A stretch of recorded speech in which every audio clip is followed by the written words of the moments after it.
جو اپنے رب کی شکر گزار نہ ہو وہ اپنے پتی کی شکر گزار کیسے ہو سکتی ہے؟ یا جو اپنے پتی کی شکر گزار نہ ہو وہ اپنے رب کی شکر گزار کیسے بن سکتی ہے؟ ہماری ماں بہنیں سوچیں کہ آج وہ اپنے شوہروں کی کتنی نافرمانی کرتی ہیں۔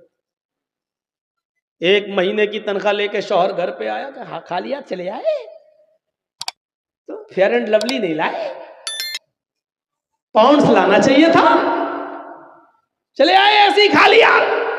اور شوہر پوری زندگی بیچارہ کما کما کر کھلاتا رہے، ایک دن بیچاری کو ٹائم سے کھانا نہ ملے یا ایک دن ٹائم سے اس کا میک اپ کا سامان نہ آئے۔ تم نے کیا کیا بتائیے؟ ہماری سہیلی کی شادی ہے اور ہم ایسے جائیں گے؟ جب سے آئی ہوں تمہارے گھر میں پریشان ہوں۔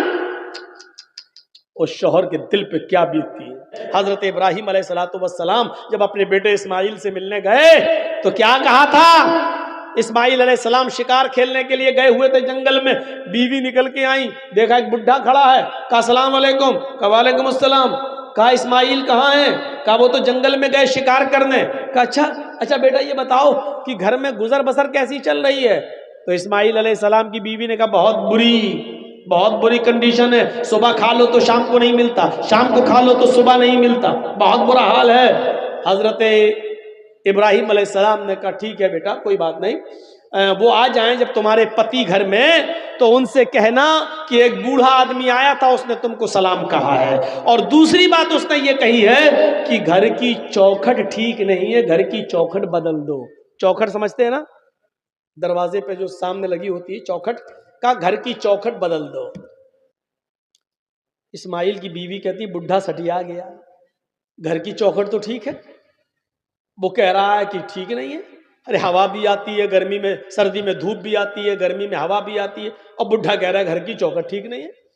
شام کو اسماعیل علیہ السلام جب گھر پہ آئے تو پوچھا، بیوی نے کہا کوئی بڈھا آیا تھا، کہا اچھا، انہوں نے سلام کہا۔ اسماعیل سمجھ گئے کہ ہاں یہ میرے باپ، اچھا سلام کہا، کہاں؟ اچھا اور کیا کہا؟ اور کیا وہ بڈھا تھا سٹیا گیا، اس کا دماغ خراب ہو گیا تھا۔ کہا نہیں بتاؤ تو کیا کہا اس نے؟ اس نے کہا گھر کی چوکھٹ ٹھیک نہیں ہے، اپنے پتی سے کہنا، شوہر سے کہنا گھر کی چوکھٹ بدل دو۔ کہا میری بیوی گھر کی چوکھٹ بدلنے کو کہا؟ کہاں؟ کیوں؟ کیا کچھ پوچھا تھا اس نے؟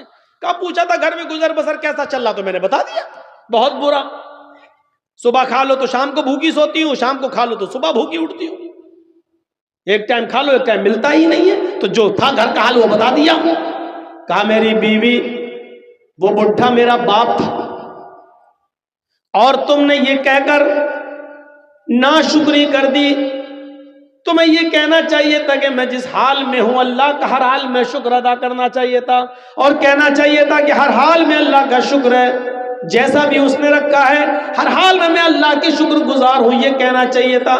لیکن تم نے یہ جملہ کہہ کر میرے باپ کو بہکا دیا، وہ سمجھ گئے کہ تم ناشکری ہو۔ جو اپنے رب کی شکر گزار نہ ہو وہ اپنے پتی کی شکر گزار کیسے ہو سکتی ہے؟ یا جو اپنے پتی کی شکر گزار نہ ہو وہ اپنے رب کی شکر گزار کیسے بن سکتی ہے؟ آئے میری بیوی چوکھٹ تم ہو، اور انہوں نے جو کہا کہ ان سے کہہ دینا کہ اپنے گھر کی چوکھٹ بدل دو، اس کا مطلب یہ کہ انہوں نے بیوی بدل دینے کی بات کی ہے، یعنی تمہیں طلاق دینے کا حکم دیا ہے، لہذا اپنے باپ کا حکم مانتے ہوئے میں تمہیں طلاق دیتا ہوں، میں اپنے باپ کی نافرمانی نہیں کر سکتا۔ اتنی سی بات پر طلاق کی گھر کا حال چال ٹھیک نہیں ہے۔ ہماری ماں بہنیں سوچیں کہ آج وہ اپنے شوہروں کی کتنی نافرمانی کرتی ہیں۔ ایک مہینے کی تنخواہ لے کے شوہر گھر پہ آیا کہ خالی ہاتھ چلے آئے تو فیئر اینڈ لولی نہیں لائے، پاؤنڈز لانا چاہیے تھا، چلے آئے ایسی خالی ہاتھ۔ اور شوہر پوری زندگی بیچارہ کما کما کر کھلاتا رہے، ایک دن بیچاری کو ٹائم سے کھانا نہ ملے یا ایک دن ٹائم سے اس کا میک اپ کا سامان نہ آئے۔ اچھا پڑوسی کی شادی میں ایسے جاؤں گی، ہم ہی چڑیل لگیں گے؟ تم نے کیا کیا بتائیے؟ ہماری سہیلی کی شادی ہے اور ہم ایسے جائیں گے؟ جب سے آئی ہوں تمہارے گھر میں پریشان ہوں۔ اس شوہر کے دل پہ کیا بیتتی ہے، جبکہ شادی میں تمہیں نئے کپڑے پہن کر جانے کی ضرورت تھی ہی نہیں۔ کیونکہ نئے کپڑے پہننے کا حق شوہر کے سامنے ہے. یہ عورتوں کی پتہ نہیں کون سی عادت ہے، نئے کپڑے اور اچھے کپڑے گھر میں رکھے رہیں گے، گھر میں وہ بھنگن بن کر رہیں گی. کبھی جاؤ گھر میں، صبح سے شام تک نوکری کرو اور آفس سے گھر واپس جاؤ تو دیکھو کچن میں گھسی ہوئی ہے، سلوار گھسی ہوئی ہے، برتن مانج رہی ہے، قریب جاؤ تو پسینے کی بدبو آ رہی ہے. جبکہ اس عورت کو معلوم ہے کہ میرا شوہر آفس سے آنے والا ہے، اس کو پہلے سے بند صبر کر تیار رہنا چاہیے، اچھے کپڑے پہن کر تیار رہنا چاہیے. گھر میں رہے گی بھنگن بن کر اور شادی میں جائے گی ہیما مالنی کی اماں بن کر. عجیب دستور ہے. شوہر لا رہا ہے، کما رہا شوہر، اور دیکھ رہے پڑوسی، دیکھ رہے گاؤں والے، دیکھ رہے محلے والے. یہ عجیب سسٹم ہے، عجیب سسٹم. ہماری ماں بہنوں کو اس سسٹم کو بدلنا پڑے گا، اس سسٹم کو بدلنا پڑے گا، سیکھنا پڑے گا حضرت ام سلیم سے. حضرت ابو طلحہ کا بیٹا، اے بیٹا کیا ہو گیا؟ بیچ میں مت اٹھا کرو بھائی، پیچھے سے اٹھ جاؤ کوئی دقت نہیں ہے، سامنے سے اٹھتے ہیں تو ہم کو تھوڑا سا اچھا نہیں لگتا. تو یہ ام سلیم کو دیکھیے آپ، ابو طلحہ کا بیٹا ام سلیم کا بیمار رہتا تھا، روزانہ خیر خیریت پوچھتے تھے. ایک دن دیر سے آئے اور بچے کا انتقال ہو گیا. سوچئے بچے کا انتقال. میری ماں بہنوں تم اس واقعے کو سنو، یہ تمہارے مطلب کا واقعہ ہے. شوہر ذرا دیر سے گھر سے کام سے آئے، تھکے ہوئے تھے، سیدھے روم میں چلے گئے. ام سلیم نے محلے کی عورتوں سے کہہ دیا کہ میرے بیٹے کا انتقال ہو گیا، لیکن اس کی خبر میرے پتی کو، میرے شوہر کو میرے علاوہ کوئی دوسرا نہیں دے گا، تم جاؤ میرے گھر میں بھیڑ مت لگاؤ.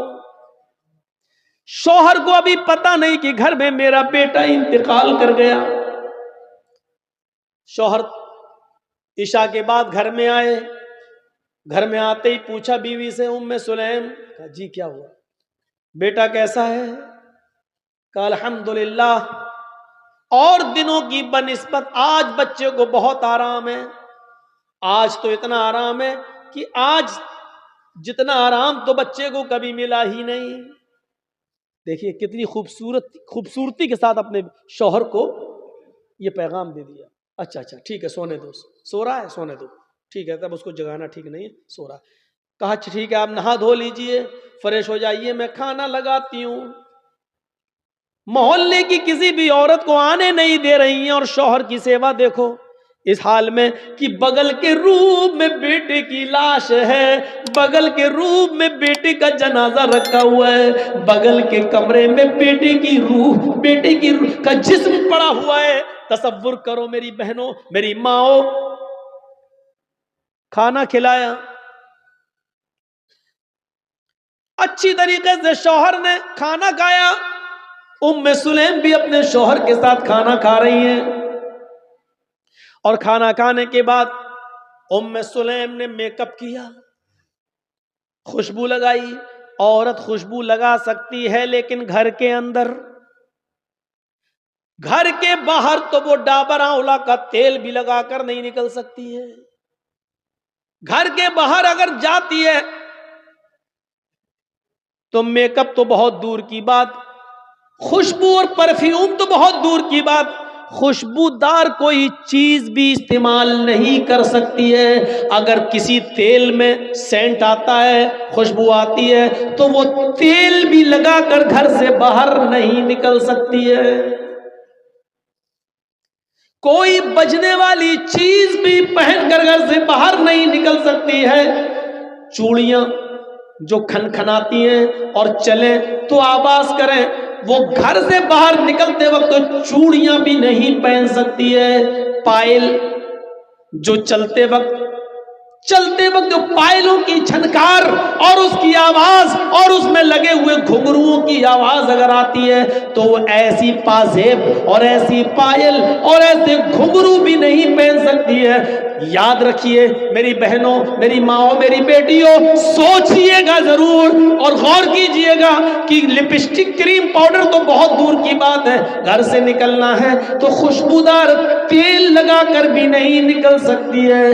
چوڑیاں جو کھن کھن آتی ہیں، کھن کھن کی آواز، یا چلتے وقت چوڑیوں کی آواز آئے، چلتے وقت ہاتھ ہلیں اور چوڑیاں بولیں، تو ان چوڑیوں کو پہن کر بھی نہیں جانا ہے۔ پائل اگر اس میں آواز ہے تو وہ بھی پہن کر نہیں جا سکتی ہیں۔ یہاں تک کہ اگر اونچی ہل کی چپل، اونچی ہل کی سینڈل پہن کر وہ چلتی ہے اور سڑک پر یا پکی زمین پر چلتے وقت تو سینڈل کی کھٹ کھٹ کی آواز آتی ہے، تو ایسی سینڈل اور ایسی چپل پہن کر بھی عورت نہیں جا سکتی ہے کہ جس سے اس کے پیروں کی کھٹ کھٹ کی آواز سے مردوں کے چہرے متوجہ ہوں، مرد اس کی طرف مائل ہوں اور اس کی طرف دیکھنا شروع کر دیں۔ ایسی چپل بھی نہیں پہننا ہے۔ پہنیے، ممتا دیدی کی طرح پہن لیجئے، ہوائی چپل پہن کے جائیے، کون منع کر رہا آپ کو؟ شان میں گستاخی ہو گئی مولانا صاحب، اب ہمارے بتن آ گئے 150 روپے کی چپل پہنیں گے، اب تم 300 کی 500 کی ہل والی چپل پہنو گی، ہل والی چپل پہن کے جاؤ گی تو بولے گی کھٹ کھٹ، ادھر نوجوانوں کی دل بولیں گے دھاک دھاک۔ یہ صورتحال ہو رہی ہے آج کل، تمہاری چپلوں کی طرف سے آواز، ادھر لڑکوں کے دل۔ اس اسلام نے اسی سے تو روکا ہے، جڑ کو ہی ختم کر دیا ہے۔